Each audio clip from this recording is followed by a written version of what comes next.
surut aja. Kalau kita biarkan ini nggak akan surut. Dan saat ini sudah ada 4 pompa, kita nanti segera cari. Syukur-syukur nanti sore sudah ada tambahan pompa, kita kirim langsung supaya mereka bisa langsung tutup pulang, bisa surut.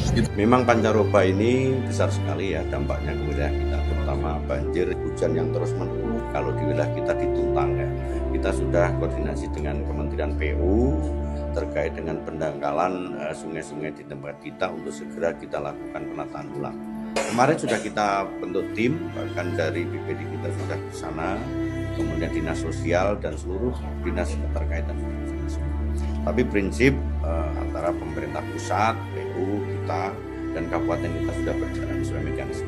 Mulai dari penyediaan bahan makanan kita bantu tempatnya, lalu kita juga sudah koordinasi ke BPWS dan ke kementerian sudah mau menormalisasi. Bukan hanya di Gerobokan tetapi sampai ke Kudus, perlu ada percepatan penanganannya, nanti kita koordinasikan lagi. Itu yang pertama. Yang kedua, tinggal menunggu surut aja. Kalau kita biarkan ini nggak akan surut.